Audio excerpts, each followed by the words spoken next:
Welcome to Kara's Cures, where we explore the cutting edge of wellness. And today is the first day of fall and the vernal equinox. So what does the season have to do with our health and well-being? Merrill Page says a lot. She is the author of Earth Medicine, a field guide, healing in seasons and cycles. Welcome, Merrill. Hi, Kara. Thank you for having me. Oh, I really love the book. It reminds me of the encyclopedias we used to read when we were kids, because it's so chock full of many, many factoids, information, and also some practical things we can do for each season. Absolutely. That's the intention, to weave it all together in a way that actually makes all of these options for moving with the seasons digestible and applicable to our already crazy lives, where most of us are already doing too much. Absolutely. And I know you're the mom of little ones, so that just by nature, you're doing too much. But you write about seasonal medicine. So let's talk about the energy of fall. What is the energy of fall? So fall's really about slowing down and turning inward. And it's a tough transition from summer because it's such a big shift from the highly active, sociable times of sunshine and long days into longer nights and more home time. So it can be a really hard shift to make for most of us. So, but even just being aware of that we don't operate the same way as we did in summer or spring, like just having that awareness that we shift with the seasons, like just as humans, we sort of have our own inner shifting going on. Well, that's the intention, to pay attention to when the light becomes a little more silver than gold. And if you actually feel out into space, things start to slow down. So the intention is to try to mirror that, to, I guess, support and facilitate our own transitions and support our health. Yeah, so your son calls you a hippie, but your dad says you're a hippie who doesn't smoke pot. You're a Stanford grad who was going pre-med and then switched to literature and found yourself in the Amazon and other corners of the world where you really had this opportunity to research and experience ancient cultures and wisdom from medicine from the earth, and you've turned it into this great story. So tell us a little bit about your background and how you kind of curated all of this information from around the world and have now translated it into a book. Yeah, I like to think about it as my true love, which has really been traveling and exploring cultures and trying to find the common threads that weave us together across diverse cultures and timeframes, so that ultimately I could understand, what does it mean to be human? What does it mean? How are we wounded and how do we heal? And it's been a real stretch coming from the East Coast, having a conventional background, private school, Stanford. I went to study pre-med. I ended up studying literature, but going and finishing my pre-med studies at GW, thinking that I wanted to become a doctor. But time and time again, I really found the solutions for myself in these alternative systems. So we have alternative medicine as a modern framework for how we look at systems of therapies. And then these earth-based cultures that are practicing other forms of medicine. So I ended up, instead of going to med school, studying somatic therapies, and those are different forms of advanced body work. And craniosacral became my passion and my professional calling. But ultimately, because I was so engaged in everything from Chinese medicine through Ayurveda and acupuncture, just diverse forms of medicine, I've ended up weaving them together into under an umbrella that I call Earth Medicine, where we can start to see the commonalities, the common threads between each system, and understanding that and a little bit more about how we're wounded and how we heal, we can apply the alternatives more effectively. So that's really my intention, is to help people see the common threads and what's consistent, and ultimately apply alternative medicine effectively. And I think it gets confusing for people because especially here in America, we have generally our Western doctors, and a lot of this doesn't mean you're going to give up your regular doctor. You can have these alternative things that you're doing with your kids. But I want to show, I think we have a cover of the book in case you want to get this and read. And understand, because you really made it simple kind of through your own journey, where you can kind of leaf through this, and you even have practical things like recipes. And I'm curious, just even right now, people are starting to buy their pumpkins or rake their leaves here in the Northeast. Like, food matters for healing in each season. So what's an easy dish, or what should we be eating right about now to support our ultimate health in fall? I was hoping you would ask this. The other thing about fall is really shifting from the raw salads and fresh quick foods of summer into warm, slow cooked, and I will even call them oily foods. So choose good oils like olive oil and sunflower oil to cook with. Flax oil is so nourishing and really delicious. Even my kids like it on their vegetables or grains. Some people will put it in smoothies. I'm moving out of cold food, though, just into warm food. And that's really the intention, is to slow cook on your stove top or roast.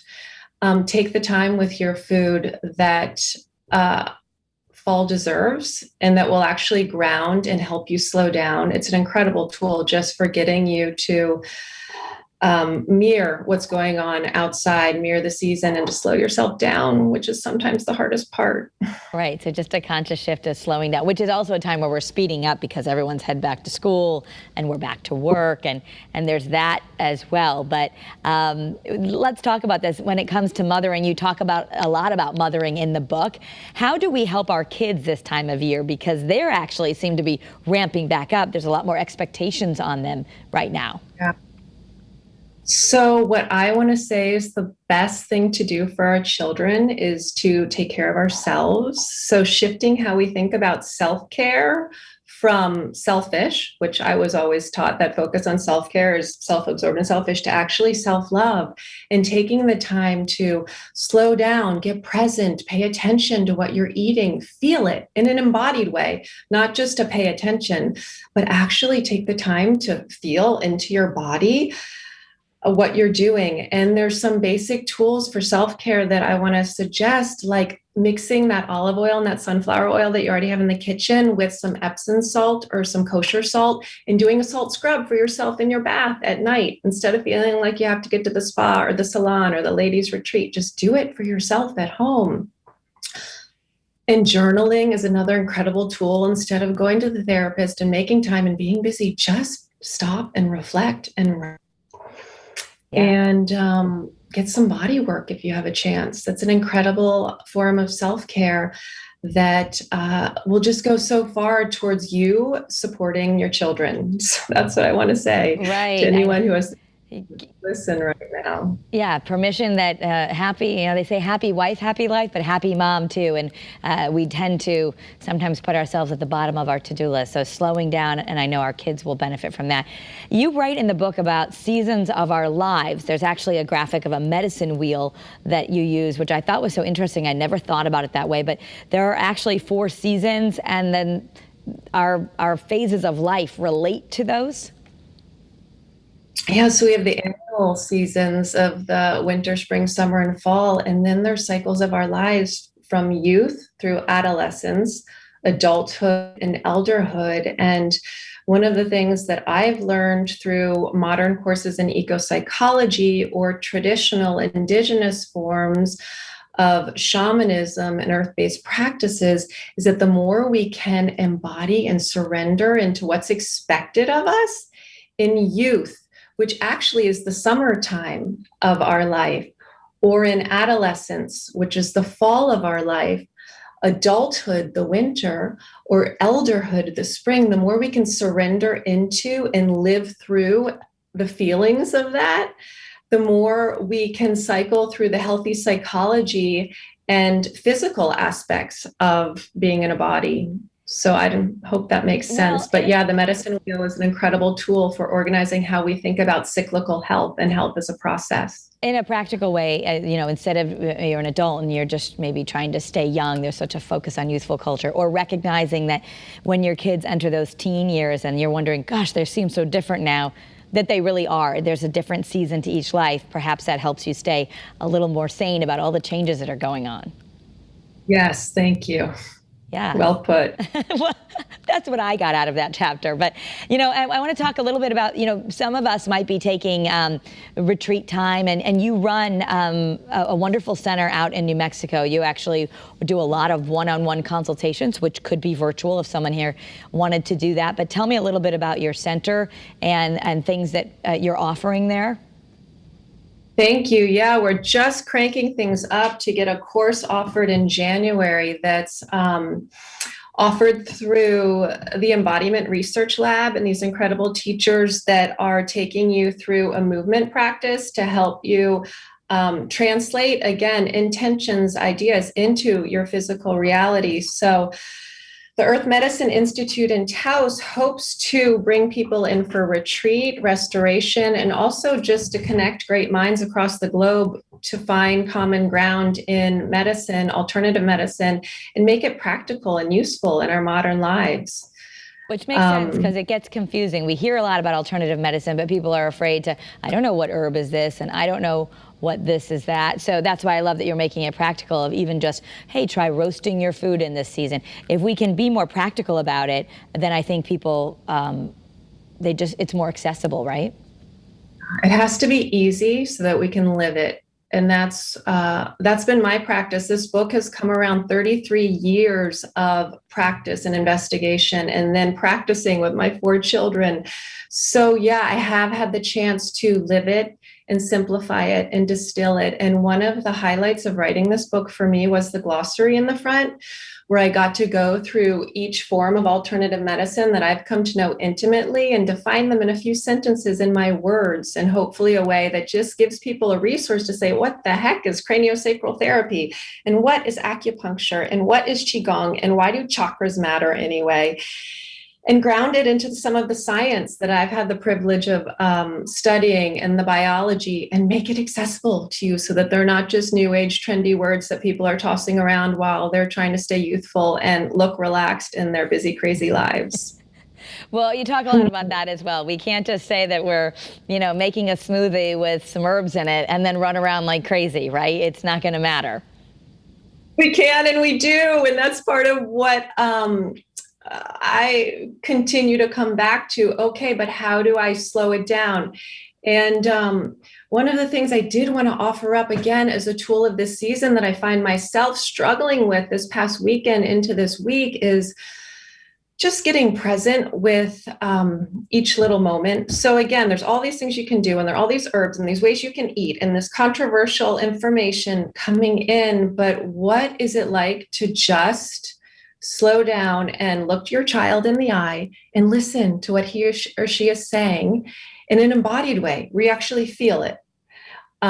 Or to slow down and really be with your food in a way where you feel it. And it might be easy for some people or sounds like too simple, but I invite you to try it, because I find how often I'm not even present with my daily tasks. Right. Us type A's who run around crazy, and I'm one of them running on the news. And one of the tips that I once heard, and I think of that, just slow down enough that if you're walking to the copier to pick up your scripts, like, do you even feel your feet on the ground? And so now, actually, when I walk to the copier, I make sure I'm not doing anything else, and I make sure I feel my feet. And I think it is a conscious practice for most of us who are living busy lives, that we all of a sudden realize that we don't even know how we were driving and we don't even remember how we got there, or we took 10 phone calls. And having those breaks throughout the day, you're saying, especially in this season of fall, where our only purpose is to just take a break and slow down. And that helps our kids too. It does. I love that you brought up feeling your feet too, because I came into this through making moccasins and barefoot shoes, and actually creating a product where people could feel their feet on the ground, because I think it's that potent and that relevant to actually take the time to feel your feet. And then, of course, there's this burgeoning, huge body of information and research on earthing, which is actually receiving the energy of the earth into your body for healing. So a lot of compelling arguments to get out of your heels, or even get out of your shoes. Walk barefoot, they say. Walk barefoot, right?